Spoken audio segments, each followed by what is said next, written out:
Hey everybody, this is the Sliders Review, and I'm here today to talk to you about The Last Ship, Season 4. Season 4 is probably the worst season of the entire series, and most likely it's probably the reason why the fifth was the last. A lot of people in the fandom just do not like Season 4. It feels rushed, and a whole lot of stuff just isn't explained.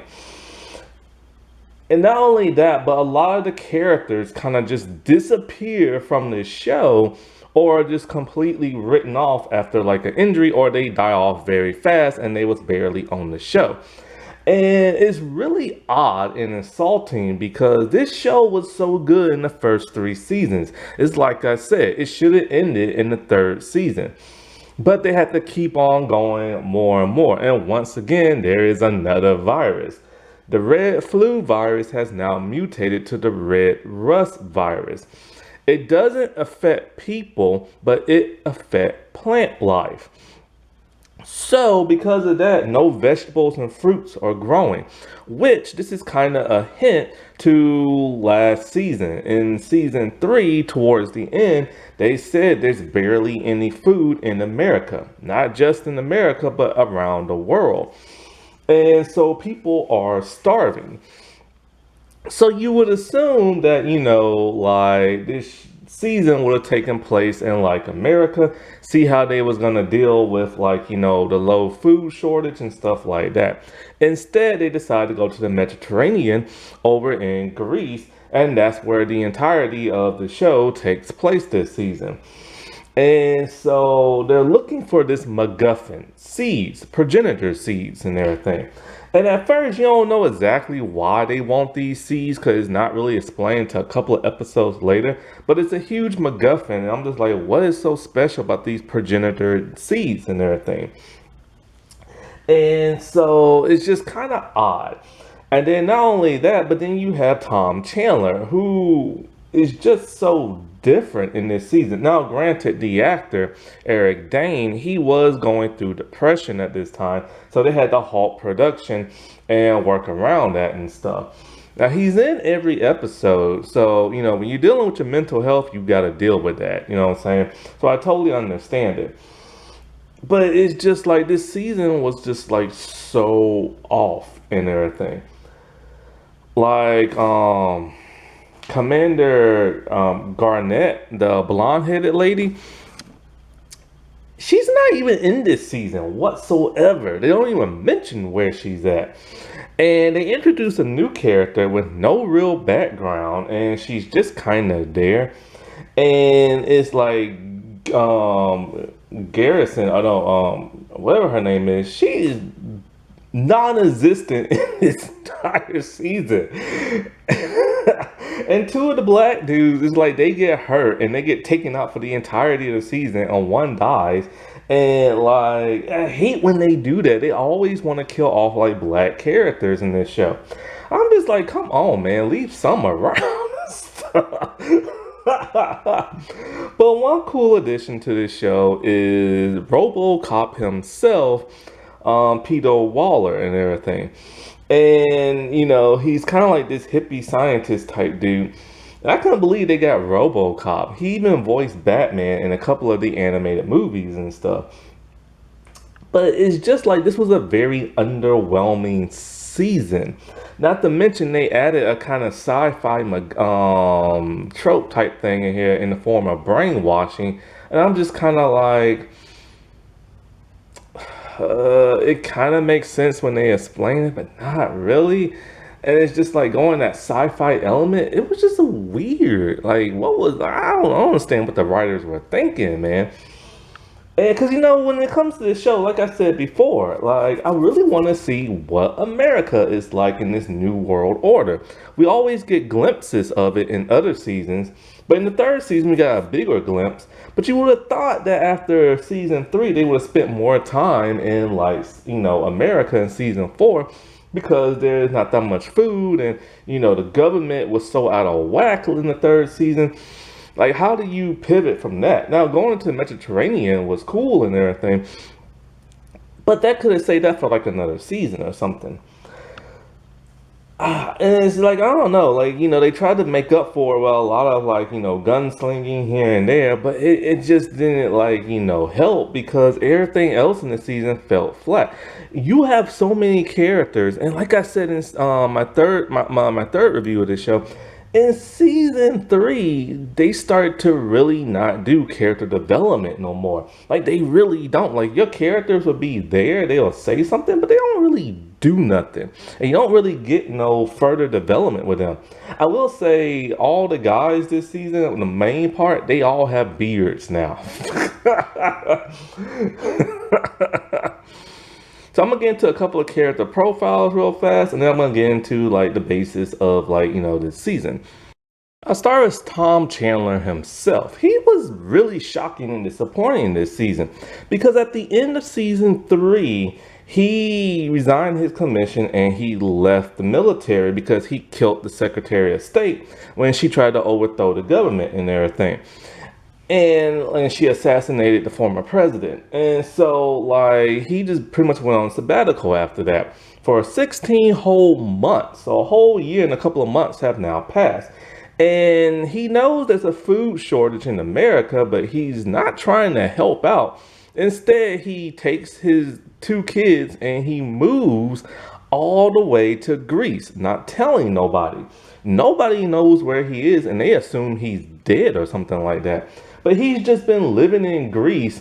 He changed his hairstyle. He goes by a different name because he doesn't want nobody to know who he is because he's so famous. And he's just a fisherman. He has a girlfriend named Callie and everything, and he stays with Callie and her father, Alex. And that's all he's been doing for 16 months. Just been living out like in Greece and fishing while the world needed his freaking help and everything. So that was just very shocked and surprising to see. But things change when Alex tells him, the world still needs your help. Because Alex recognizes who he is and stuff and just been playing along. And he tells him that there's this gang, this mafia type dude named Giorgio who's stealing food from people and trying to, dictate what goes on over there in Greece. So Alex and Tom, they steal the food back and they set Giorgio's boat on fire. As retaliation, Giorgio men kills Alex. This causes Chandler to get pissed and just starts beating up Giorgio's men, and then later he starts doing cage fighting. Okay, whatever. But then Giorgio invites him on board his ship and wants him to be part of his mafia gang. And he accepts. What the world? Like, what the heck is going on with this dude? And so while there, he leaves his family with Callie, of all things.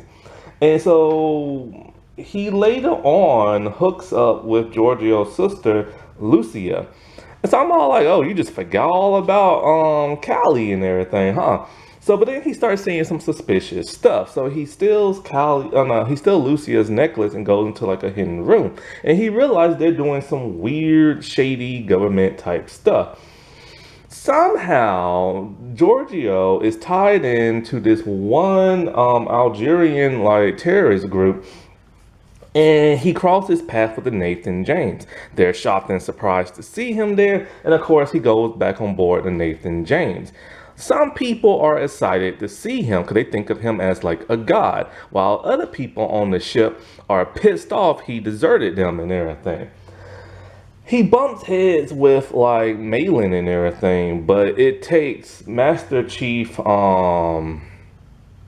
Jester, I think his name is, to talk some sense into him and talking about like, you man, we're happy to have you back, but you pretty much like abandoned us and everything, and the world needed you. So after like a stern talking from Malin, he takes back up his commission and now he's a captain.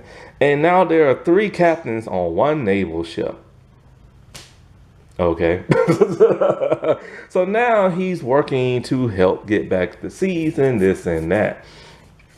Oh, Garnett, she's not even in this season for some bizarre reason. Most likely it's because she was filming those 50 Shades of Grey movie and stuff.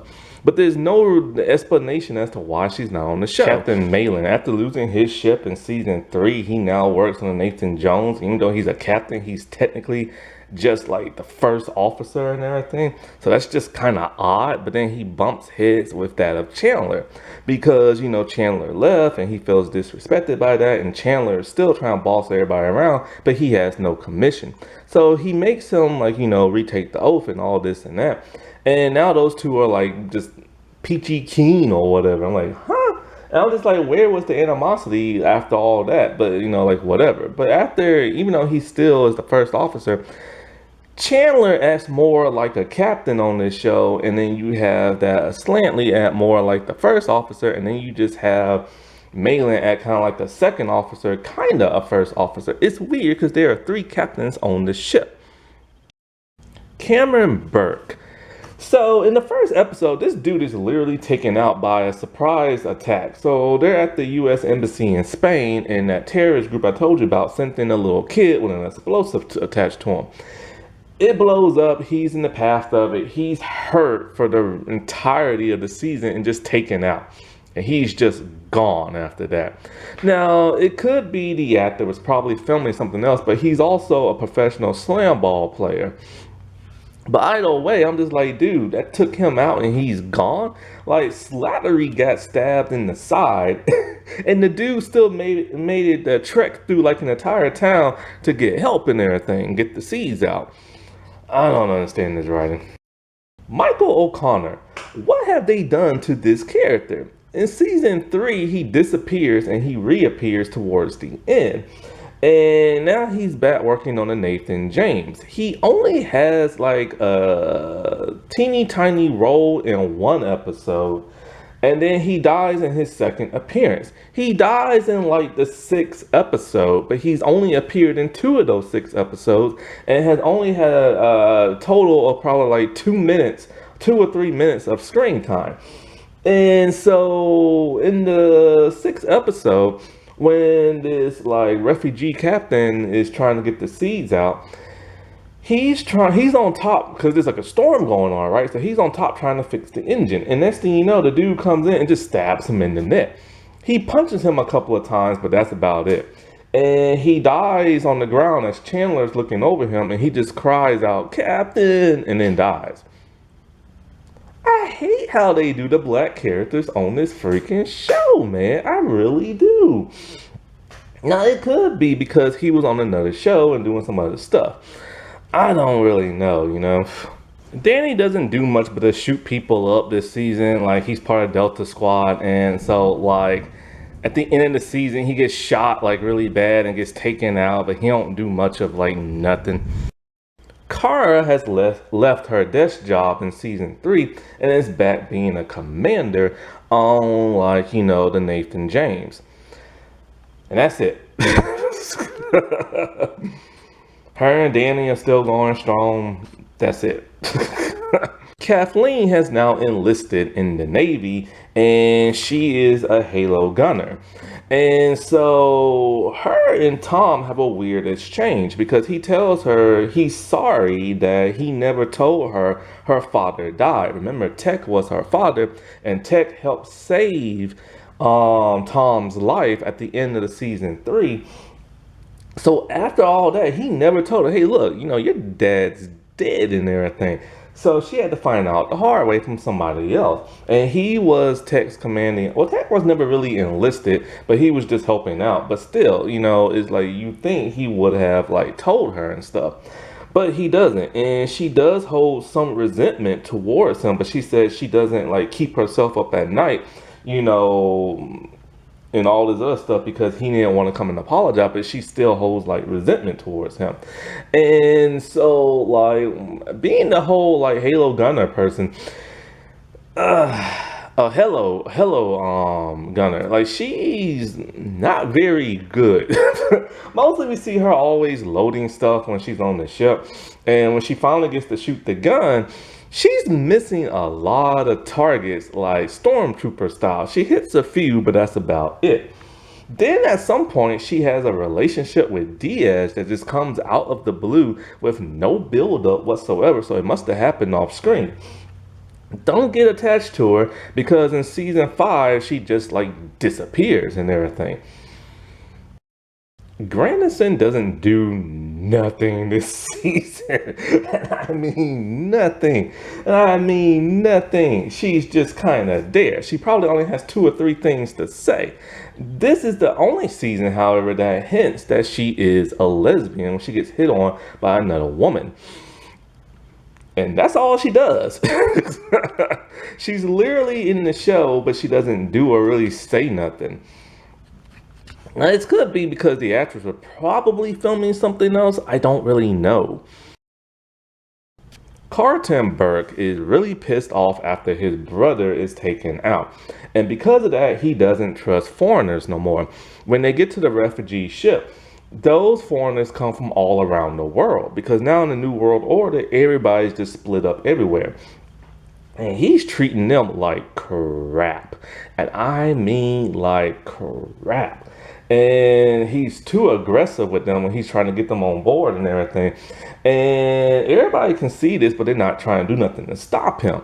And it takes that one dude with red hair to calm him down hours later by talking about how, oh, you know, we're like the Odyssey and that, which is what this season is based on, the Odyssey.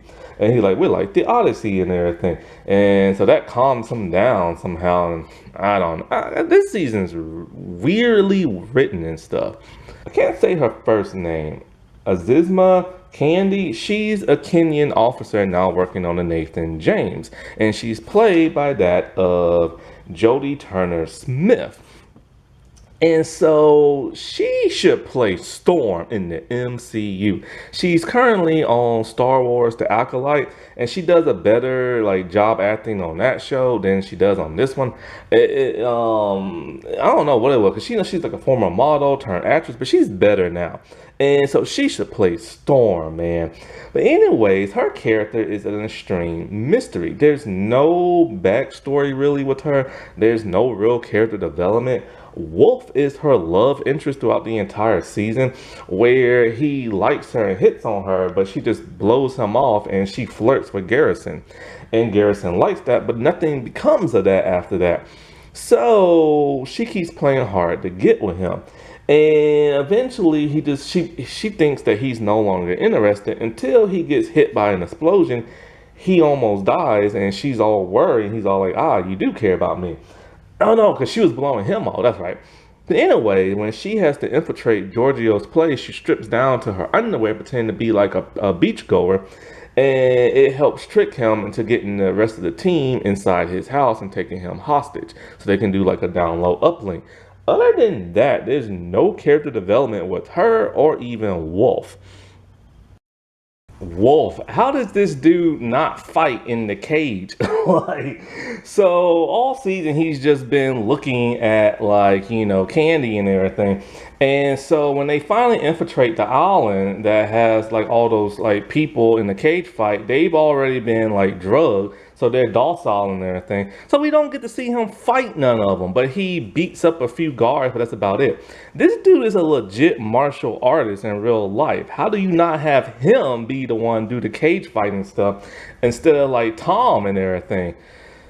Master Chief is just there mostly doing what he's always doing, giving like encouragement and stuff like that. He helps Chandler remember who he is and why the crew's pissed at him and why so many other people are pissed at him, and you know how he should take back up his oath and commission and stuff like that. He does have like a ruptured something in his stomach from when they was going through the storm and he started coughing up blood.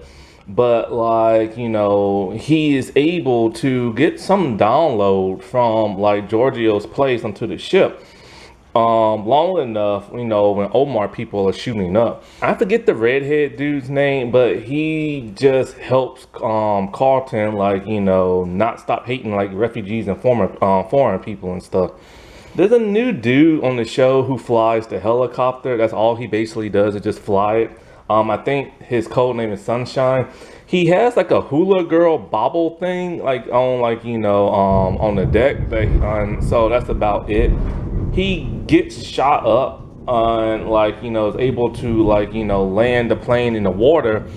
but like you don't see it crash in the water. Something's off with all the special effects and practical effects this season. They're just not what they used to be and stuff. Slantley is now that of captain. Well, he's been captain since season 3. Like I said, the show has 3 captains. And so basically his job this season is get the seas back. He is stabbed by Omar, one of the villains. And he's able to make himself halfway across the town, even though he's been stabbed, hit an organ and everything else. He finds some old lady's house and she gives him this like drink made of weed, the nostrils on weed and everything. Apparently this is like part of the MacGuffin this season, where the red rust has mutated this plant and it makes you feel all calm and easy and you're no longer angry. He had a diluted form of it, so he's not completely brainwashed. And so he's able to make his way from her place to like this tower place because the bad guys are after him, and he's able to use Morse code to signal to Nathan James. He's also still looking for that of his family. It is a nice touching scene where, you know, he misses his family. He ain't seen them since even before season 1, because we see a flashback of Tom talking about, you know, there's this doctor named Rachel. She needs to escort and blah, blah, blah. That's the events of season 1. And he's been looking for them since season 2, but haven't been able to find them. Fletcher, he's British intelligence and everything. He's dating Sasha this season. And so, like, he's helping out, trying to get the seeds and this and that, because, you know, Britain and America still have an alliance together. However, Britain has decided, you know what, we can't rely on America no more. Let's deal with the Greeks. And so the captain refugee, because see, there's a refugee ship that was like, you know, attacked or something like that, or no, it was taken in water. And so the Nathan James decided to help.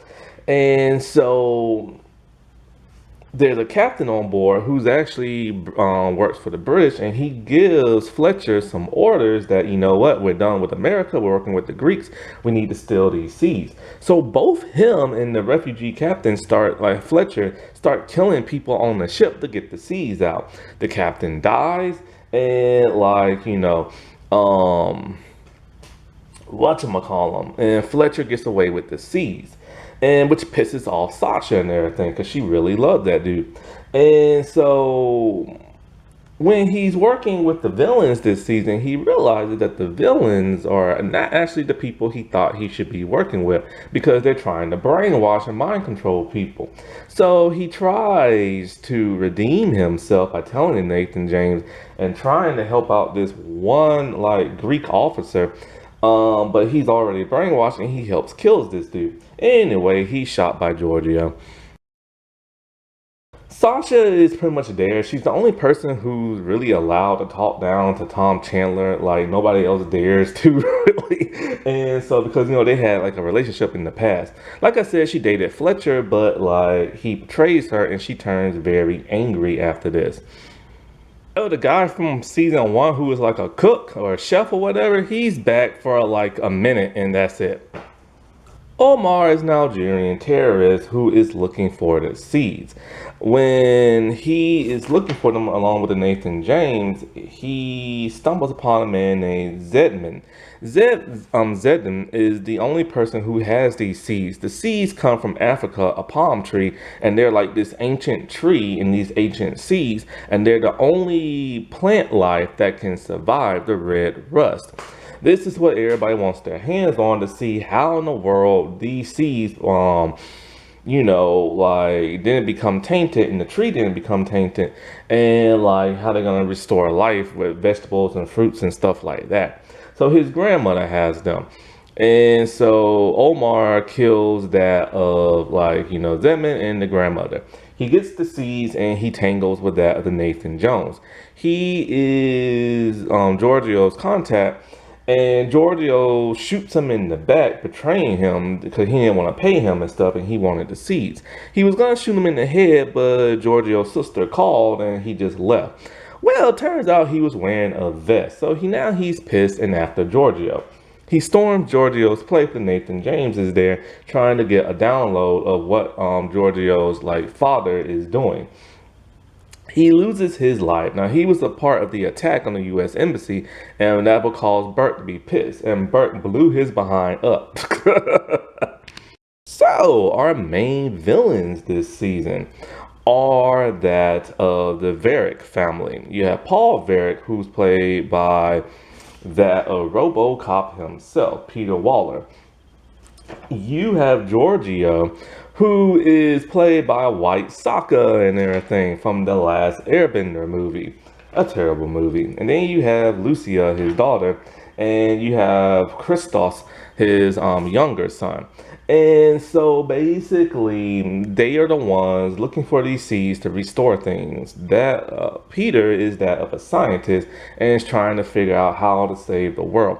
He's like this hippie scientist, and he talks very hippish, like groovy, man, and what's the haps and stuff like that. And it's all about saving the life, man, peace, man, like that. You know what I'm saying? It's a cool vibe and stuff. Giorgio is just like a spoiled brat, rich dude who has like, this mafia. Whereas Lucia, she controls 3 of the Greek naval ships because they lent them to Peter and stuff. And his son, well, we keep seeing Peter talk to his son, but it's weird because Giorgio kind of looks around kind of like, what the heck is he doing? But then we think, okay, is it a hallucination or not? And they play off like it's not. Even when Peter will talk something to Giorgio, Christos will like get out the way. So I'm like, okay, he must be real. Nah, he's dead. He's a hallucination. See, Peter is hallucinating and everything. His son died in a mugging. Because of this, Peter wants to, tame the world, take out everybody's aggression side. This is where that plant comes from, the Nautilus thing, because he's having all these cage fighters, but not only that, but the most aggressive ones there are. Like Ares, who's played by John Morrison, a former WWE wrestler, now TNA wrestler. And so he's trying to make people docile, and it works to the point where you can smack a person over and over and they won't retaliate on you, because he's really upset that his son died in that mugging. But you don't find that out until towards the end of the season. So you don't really know what his plan is, other than he just wants to mind control people. It makes for a very odd season. So like in the big climax of like the last episode and stuff, Peter, he's tripping bad. Like he's on like that drug, and then he's having like serious withdrawal because like his daughter flushed the rest and everything. So he's like seeing his dead son in and out, and it's like really messing with his head. And because that's the only thing that really gives him peace, is that of his dead son. His oldest son is dead, but he could care less about him. And so like now he's burning all his research, because now he see his vision is never really going to happen. Like he knows Nathan James have destroyed the see, he put his virus, his brainwashing virus stuff in like food, and the bugs ate it, and the bugs are supposed to be the carriers, but they got rid of the bugs and burnt them. The Nathan James people did. And so like after that, it's like a huge shootout between both ships. Like Kara takes out like the captain of like the Greek ship, and so Delta team's already on there, and they're trying to get what all they can get, like the seeds and stuff. And so the Nathan James just crashes, like they just like hit the side of the other ship and they board it. And so this is when we get to see a lot of the main and recurring characters who really didn't get to do much in this season, like take out soldiers and stuff like that. Gator finally does something again after being sidelined for so long. And so basically Lucia, boy, she is pissed, because she's pissed at Tom because he slept with her and used her and everything. So she's been wanting vengeance on him all season long. She shoots like Sasha, she shoots Tom and everything. Like she's getting ready to like plug Tom until Sasha plugs her. And so she dies, and her father, he's at the point where he's on top of like, the edge of the ship, and he's ready to jump, but Tom is trying to talk him down and everything. But he gives some big philosophy speech as like, daylight's coming, and like they're near some rock shores, And he's all like, "You see that over there, those rocks, man? That's my heaven right there." Like his dream is gone. We don't see him jump, but he jumps and he dies. So now they don't have his research to cure the red rust, but they got the seeds. So most likely their scientists are gonna be the ones to like figure out how to like cure it and stuff like that. Like I said before, it's a very underwhelming season that just was not written and fleshed out very well. Actually, you know what? Since I went through the character profiles and explained what happens in the season, there's really no point in talking about the rest of the season because I pretty much explained it and everything. Basically, there's no food because the red rust took everything out. These seeds are the only thing that like survived along with this tree, so they have to figure out how. And Peter's able to figure out how, but he does it off screen. You don't get to see no scientific know-how, no nothing. He just cures it off screen, which is a downer and a huge bummer. And so, like, like I said, he wants to make everybody docile and everything. That's kind of like the other twist of like this season. It's not a really compelling twist to like, make everybody docile and everything. It's just a really, really, really odd season and stuff. But Peter and even Lucia, they even take that formula that makes them docile because they don't want to live with the pain no more. Like, his father hallucinates and become a drug addict on that stuff. Giorgio just wants his dad approval, but his dad thinks of him as like the weaker son and is constantly disrespecting him. But, he will still do whatever his father says because he wants his dad's approval. He ends up dying in like a crossfire between Nathan James and like the Greek naval ships.